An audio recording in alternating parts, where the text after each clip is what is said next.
pela sua colaboração conosco aqui. Muito bom dia, Agostinho. É um prazer falar aos senhores ouvintes da Rádio Bandeirantes. Muito obrigado. Bom, vamos repetir rapidinho aqui um trecho da reportagem que nós trouxemos ontem, só para situar o Dr. Rosan e para a gente situar quem não acompanhou o programa de ontem. Nós mostramos a história de um ouvinte nosso, o Rogério Aparecido Caetano de Souza, que é motorista de aplicativo. Então está sofrendo com a arrecadação, com um faturamento cada vez menor. Enfim, é a crise que nós enfrentamos. E para além disso, as multas, em grande número, multas, algumas delas que foram aplicadas há um ano e meio, de infrações que aconteceram há um ano e meio. Com toda essa confusão da pandemia, o Detran ficou parado e tal. O cidadão abre a caixinha do correio e deságua um caminhão de multas feitas há um ano, ou mais do que isso. Foi o que aconteceu com o Rogério, e para agravar a situação, ele foi multado, doutor Rosan, por supostamente estar andando na contramão na Marginal Tietê, num trecho da Marginal Tietê, pertinho da ponte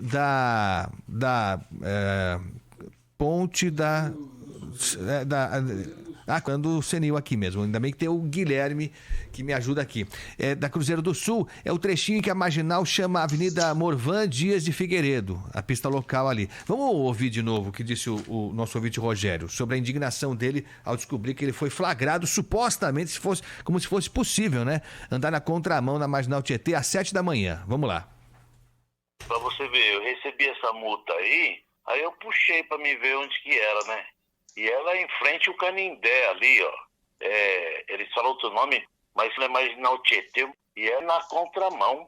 E não tem condições. Como é que você vai andar às 7 da manhã ali na contramão? Não tem cabimento. Eu vi aqui, um pouco antes da Ponte Cruzeiro do Sul, no sentido Castelo Branco, na pista local da Marginal Tietê, né? Então, exatamente. Como é que o cara vai andar às 7 da manhã na contramão? Não tem como. Na Marginal? Eu não tô querendo me matar ainda. Sim. Entendeu? E você recebeu essa multa quando? Então ela veio agora, né? Porque agora que tá chegando as notificações, né? Porque ela é do ano passado, né? Do ano passado. Não tem cabimento de ter recebido uma multa dessa.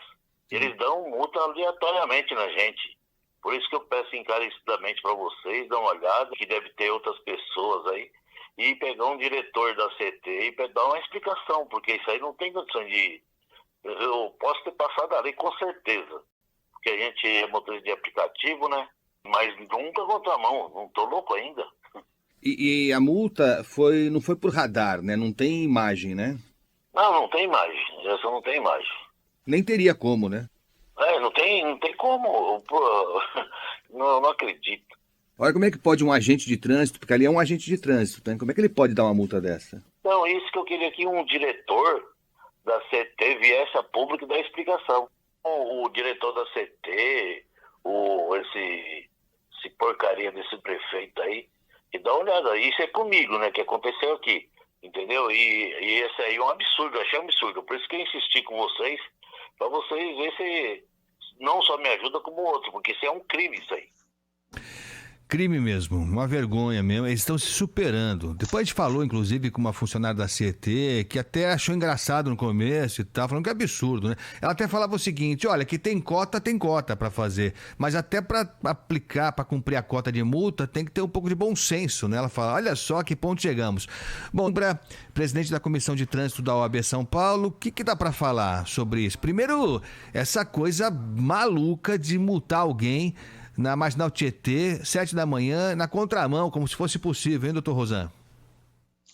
Agostinho, para ser justo, com meu colega, o doutor Ademir Rafael Santos, ele é o atual presidente nomeado recentemente pela doutora Patrícia Vanzolini, atual presidenta da OAB São Paulo, da seccional OAB São Paulo.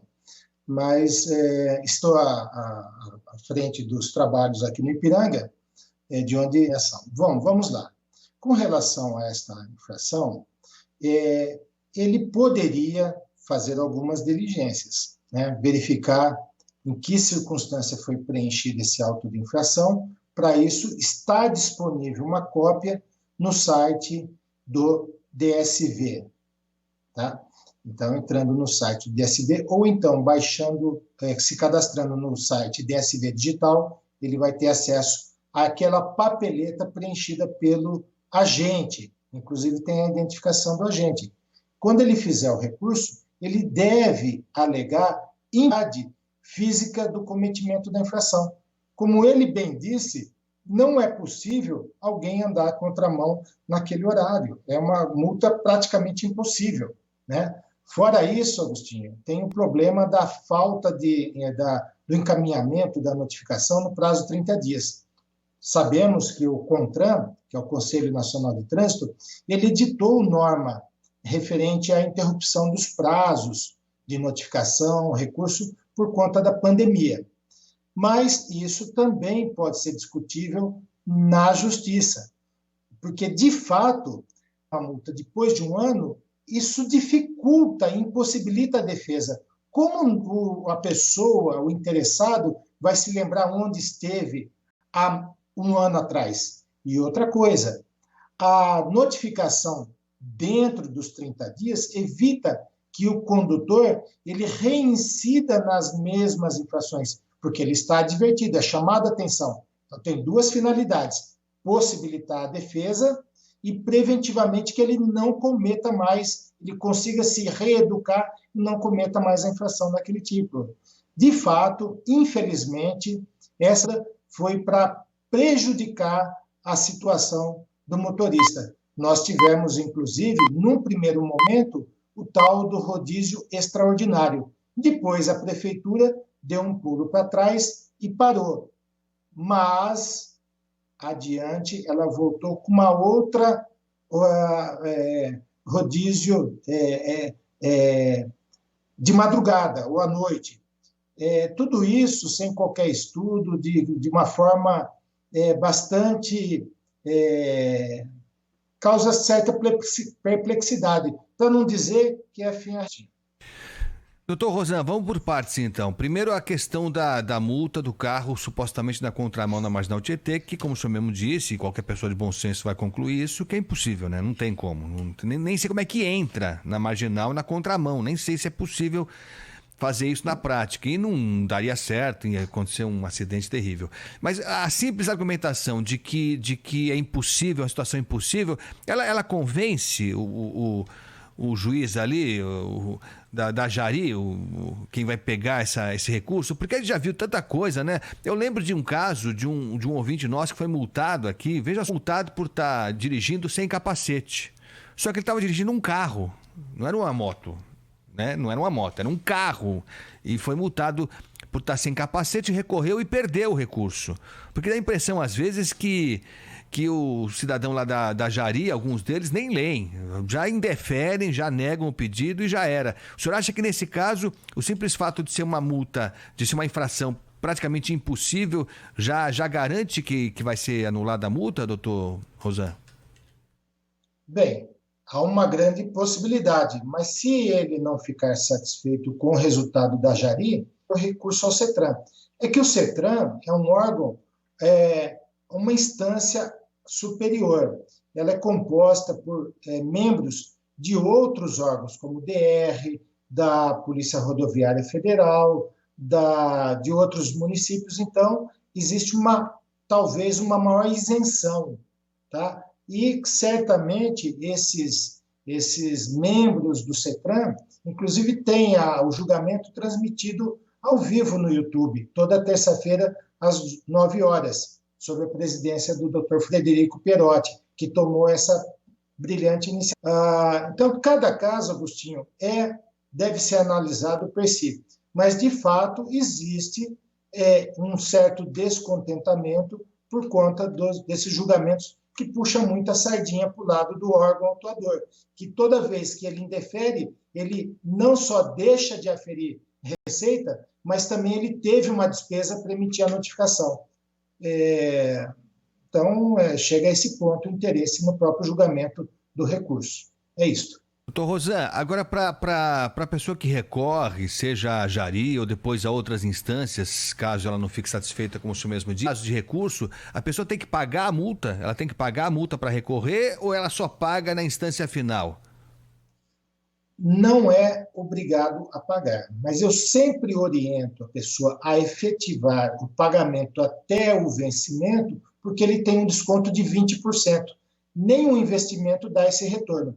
E depois de vencida a multa, além dele perder o desconto, vai gerar uma correção com base na Selic e juro de 1% ao mês. Caso ele ganhe o recurso, o dinheiro é devolvido de forma rápida e simplificada. Em torno de 60 dias, volta na conta dele, Agostinho. Nós estamos conversando com o Dr. Rosan Coimbra, que é advogado da Ordem dos Advogados do Brasil, aqui, Seção São Paulo, e que durante muito tempo foi presidente da Comissão de Trânsito, portanto conhece bem desse assunto. Antes de falar dessa situação que se mantém ainda das multas, chegando depois de um ano e meio da suposta infração, eu queria falar um pouco mais sobre isso com o senhor, mas antes disso, essas multas que são aplicadas sem imagem, né? sem a foto, né? Não tem foto para comprovar, como no caso essa da Marginal, que é um agente de trânsito, pode ser um agente da CET, pode ser um policial de trânsito também. Nesses casos fica muito complicado para o motorista alegar, argumentar qualquer coisa. Dificilmente ele tem uma prova incontestável para se defender, né, doutor Rosan?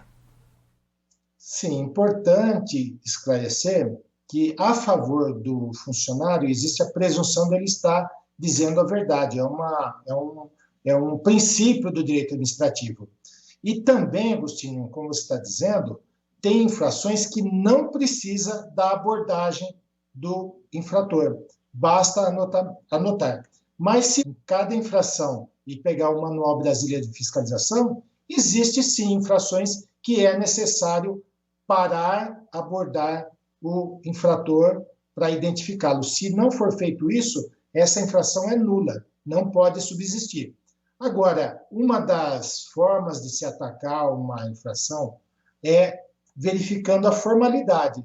Por isso que, embora não tendo a fotografia registrada, como no caso de excesso de velocidade, por exemplo, mas existe aquela papeleta preenchida pelo policial. Pode ser policial da Companhia de Policiamento de Trânsito, que nós temos duas, ou então do próprio agente municipal de trânsito da CET, que é o amarelinho marronzinho, que preenche aquela papeleta e ela fica disponível no site. A pessoa pode consultar pela internet. É isso, Agostinho. Mas aí tem um número, identifica quem a pessoa consegue identificar quem é a pessoa, mas eu nem sei se vale a pena. Talvez nem seja bom você identificar quem é a pessoa. Nesse caso aqui, você imagina... Efeito... Diga. Agostinho, desculpa interromper, mas é que para efeito do recurso, o próprio julgador ele pode pedir para que o agente se manifeste. Escuta, o que aconteceu na situação? Entendeu? E outras vezes, Agostinho, por incrível que pareça, pode acontecer erro material. Às vezes, aquele auto de infração, aquela papeleta, ele é preenchido manualmente. Só que ele vai ser inserido no sistema por um digitador, a pessoa que vai digitar os dados. Quando ele insere esses dados no sistema, ele pode estar distraído, não estar concentrado e errar um dígito ali. Aí a multa vai para a pessoa errada. Se verificar que as características do veículo não batem, só por aí já derruba a multa, Agostinho. Perfeito. Então é importante isso até para que o julgador lá, num caso extremo, chame o agente de trânsito para dar alguma explicação, se é que é possível dar uma explicação em casos bizarros como esse da Marginal na contramão. Ontem nós recebemos olha, centenas de mensagens, sem nenhum exagero, centenas de mensagens de pessoas que estão indignadas. Aliás, já o João já está aqui separando várias mensagens. Você pode mandar para a gente aqui no 11 99904 8756, 11 99904 8756. Se você tem aí multa chegando, principalmente esse ponto, né, doutor Rosan, das multas supostamente cometidas, infrações cometidas há um ano e meio, que chegam muito tempo depois. Então eu queria detalhar isso. O senhor já falou que, por exemplo, o recurso do infrator, do motorista, fica prejudicado, né? Porque ele não sabe o que aconteceu há um ano. Como é que ele vai se defender de uma coisa que supostamente aconteceu há um ano? Fora isso, tem aquele ponto relevante que é o caráter pedagógico que a multa tem que ter, né, doutor Rosan? Então é o que o senhor já falou. Se eu passo no local, eu não sei que tem um radar, não conheço um radar que está ali, sou multado uma vez, recebo a multa no prazo correto, eu já evito novas multas ali. Depois de um ano, eu posso ter sido multado de forma recorrente no mesmo local várias vezes, né, doutor Rosan? Sim, Agostinho. Eu queria complementar a minha resposta anterior dizendo o seguinte: quando ele pegar aquela imagem do auto de infração, ele tem que verificar se realmente aquele enquadramento pode ter até erro no digitador ao colocar o código errado. Aí a infração vai acontecer de vir errado. Se isso for verificado, ele pode alegar erro no enquadramento ou erro no preenchimento, dizendo que não está compatível aquele código do auto de infração com a multa que chegou no seu endereço. Essa é uma informação importante. Então, também, outras vezes, o agente ele pode pôr lá falta de equipamento obrigatório, mas ele é obrigado a completar no campo de observação qual foi o equipamento faltante ou com defeito. Essas coisas todas, elas aumentam a possibilidade de sucesso do recurso, Agostinho. E no caso específico dessas multas que chegam meses depois, desrespeitando o prazo legal de comunicação da multa ao infrator, a chance de anulação delas é grande? Infelizmente, vou ser muito sincero, na esfera administrativa, o órgão vai se apegar à resolução dizendo que ele cumpriu a resolução. Ele não vai poder fazer uma construção jurídica como pode o juiz. O juiz não, o juiz ele tem em suas mãos a Constituição Federal, a lei e o seu vasto conhecimento jurídico e a jurisprudência para dizer, olha, embora o CONTRAN ele tenha alterado uma resolução, ela não pode revogar uma lei. A lei está lá em cima, no alto da pirâmide, e a resolução está embaixo. Uma coisa de baixo não pode reformar de cima. Então, viola o princípio da legalidade. Só por aí. E pela própria natureza desse prazo, ele não pode sofrer interrupção, Agostinho. Então, a situação jurídica posta perante o judiciário deve ser melhor analisada do que nas próprias instâncias, a não ser que venha o CETRAN e dê um parecer que isso pacifique o entendimento e faça, Agostinho. Quer dizer, doutor Rosan, a pessoa tem que recorrer mesmo, porque no primeiro momento o órgão expedidor aqui da multa não vai aceitar esse recurso, alegando que o prazo não foi respeitado, tem que seguir para as instâncias superiores, e aí a OAB tem como auxiliar nesse caso. Eu lembro que a gente conversou sobre isso há meses, o senhor não está mais à frente da comissão de trânsito, mas é possível a pessoa que está nessa situação, que está recebendo multas, tem gente recebendo 10, 15 multas de um ano atrás, ela pode ter o auxílio da OAB, doutor Rosan? Agostinho, tudo vai depender da conta, né? Então, ela recebendo essa notícia através do presidente da comissão de trânsito da OAB atual, doutor Rafael, ela pode solicitar autorização para o conselho, que autorizando a propositura de uma ação, a OAB venha encampar, assim como pode, por exemplo, o Ministério Público. O Ministério Público é o ombudsman da sociedade, é aquele ocupante do cargo ministerial que, ao tomar ciência de uma afronta às regras, em suas mãos o poder de uma ação civil pública, como temos visto inúmeras ações no âmbito do trânsito, em que o Ministério Público encampou a ação e ajuizou a demanda contra o órgão de trânsito. É isso.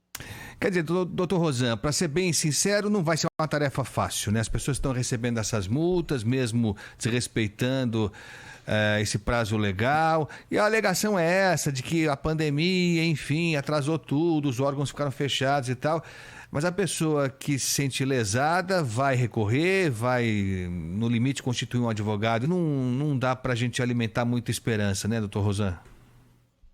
Agostinho, acho que uma saída honrosa seria até o perdão, a isenção dessas multas, Porém, existem alguns obstáculos da parte política da prefeitura e também existe a questão da lei de responsabilidade fiscal. Então, tem que realmente estudar bastante o caso para ver se politicamente a prefeitura tem condição de reavaliar. Eu até entendo que, na oportunidade, a prefeitura entendeu que devesse tomar a decisão. Isso é um ato do príncipe, quer dizer, uma decisão política, ela não precisa ser justificada, mas ela tem que observar os parâmetros, a Constituição e a lei. E me parece que, nesse caso, foi afrontada a força política, a mobilização do cidadão e da mídia é muito importante nesse caso. Muito obrigado, doutor Rosan Coimbra, advogado da Ordem dos Advogados do Brasil, que foi presidente da Comissão de Trânsito da OAB aqui em São Paulo durante muito tempo bem do assunto, falando um pouco sobre essa indústria da multa. Eu não tenho mais dúvida de falar. Dá para dizer que todas as multas são ilegais, em todas elas há má fé? Não, óbvio que não. Nosso motorista tem que aprender muito ainda, né? A gente tem um problema de educação, de falta de civilidade até, de respeitar o motorista do lado, enfim, isso existe de fato. Agora, que há uma sanha por arrecadar, e já falei aqui, todo mundo já falou, o Datena já falou tantas vezes aqui, quando a arrecadação com multa entra no orçamento de uma prefeitura, aí tá claro de que é importante demais que as pessoas continuem sendo multadas. Doutor Rosan, muito obrigado pela atenção mais uma vez com a Rádio Bandeirantes e até breve, doutor. Até lá, estamos sempre à disposição de vocês. Agostinho, um forte abraço. Outro abração. Doutor Rosan Coimbra, que é advogado da Ordem dos Advogados do Brasil. É isso, né? Não há muito que comemorar, né? Você tem que recorrer, contar com o bom senso, com a honestidade do representante da Jari e tentar nas outras instâncias, quem sabe, num caso como esse caso da Marginal, na contramão, a gente vai ficar no pé, porque não é possível que se mantenha essa multa, que é, como diz, possível de ser praticada. Nessa infração não dá para ser praticada mesmo, e já a gente vai colocar no ar as mensagens que estão chegando via WhatsApp, seguramente muitas delas falando também sobre essa indústria da multa. 11h16, voltar a falar sobre a tragédia em Petrópolis, já a nossa reportagem volta a falar de lá. Por enquanto, a informação é de 38 pessoas mortas, mais uma vez, da mesma forma como aconteceu tantas vezes. 39 agora, Gui? Isso. É isso mesmo, Guilherme? Isso, Agostinho. Muito bom dia a você, a todos que nos acompanham. Infelizmente, foi